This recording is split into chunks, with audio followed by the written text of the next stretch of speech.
toujours un boulot qui sera forfait.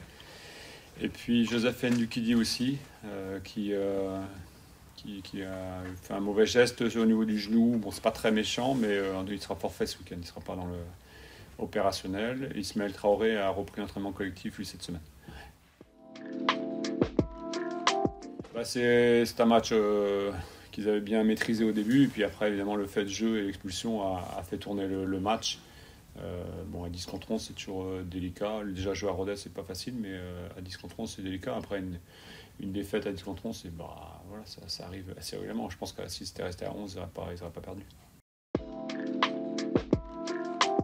Bon, je ne sais pas s'ils sont dans cet état d'esprit-là. Ils sont dans l'esprit d'avancer, de prendre des points et puis de rester collés au haut du classement.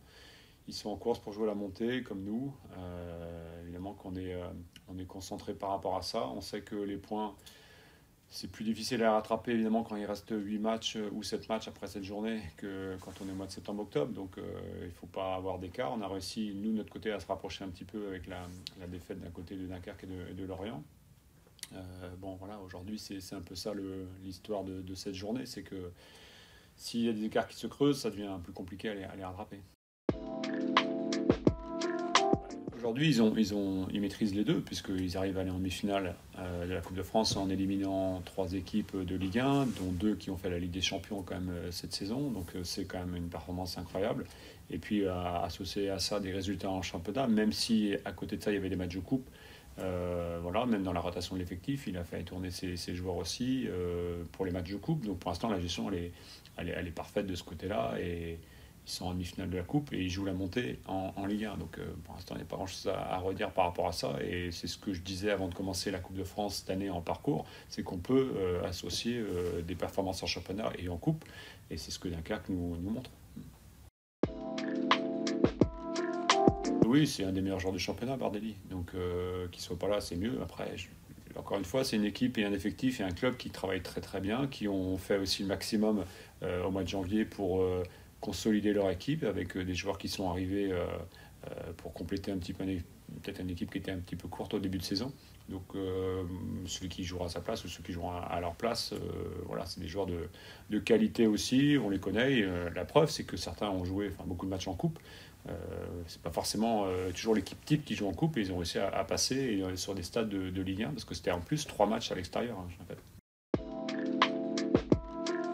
On essaye de trouver la meilleure solution pour gêner cette équipe qui est difficilement battable. Elle a battu récemment chez elle le PRIFC. Le dernier match à la maison, c'était 3-0 contre Clermont. Voilà, elle a une grande maîtrise de son sujet. Donc on va essayer évidemment de les gêner défensivement, donc dans leur approche, et puis aussi les gêner un petit peu avec notre jeu offensif. Donc essayer de les mettre en difficulté.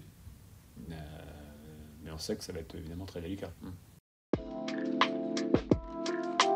Ouais, c'est un fait par rapport au calendrier. Ouais, il reste 5 déplacements, 3 matchs à la maison. Bon, c'est pas un avantage, clairement, puisqu'aujourd'hui, en plus, avec le soutien de tous nos supporters, c'est un vrai atout.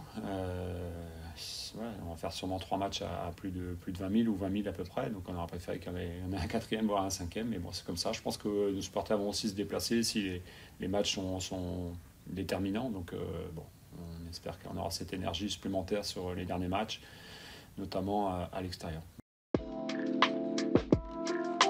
Je pense que c'est une des clés importantes de la fin de saison ou la deuxième partie de saison. Donc il était temps qu'on agisse aussi par rapport à ça. Donc c'est aussi la confiance des joueurs, c'est le travail de la saison, c'est pas mal de choses. Mais en tout cas, aujourd'hui, on est content des joueurs quand ils rentrent, qui sont avec un rôle avec moins de temps de jeu. Là, aujourd'hui, ils rentrent dans de bonnes dispositions.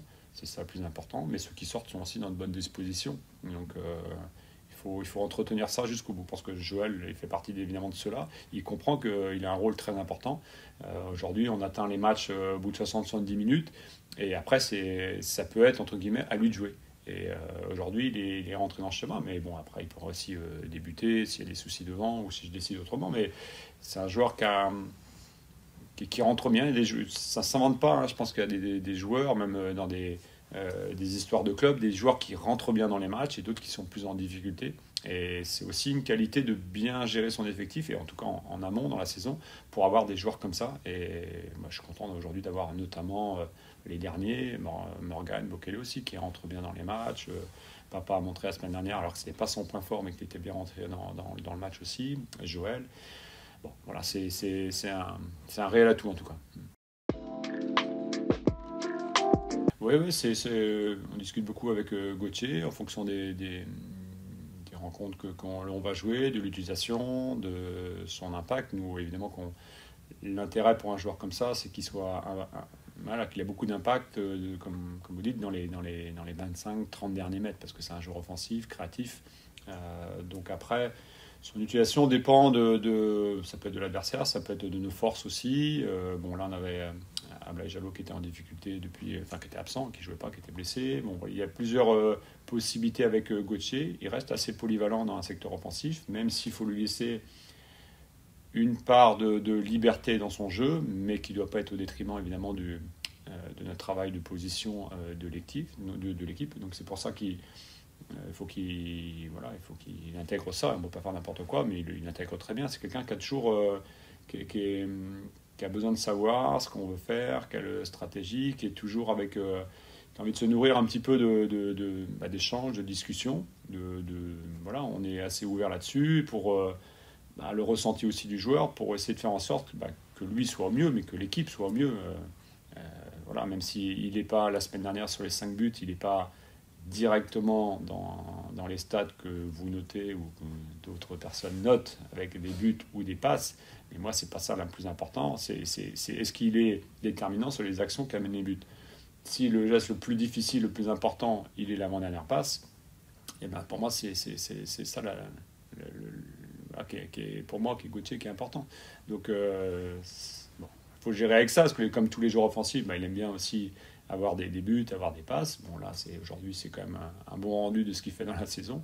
Mais il n'y a pas que ça. Il y a l'influence du jeu. Et je pense qu'aussi, si Gauthier, sur les 8 derniers matchs, il est à la hauteur de ce qu'on a vu ces dernières semaines, je pense qu'on fera une très très bonne fin de saison.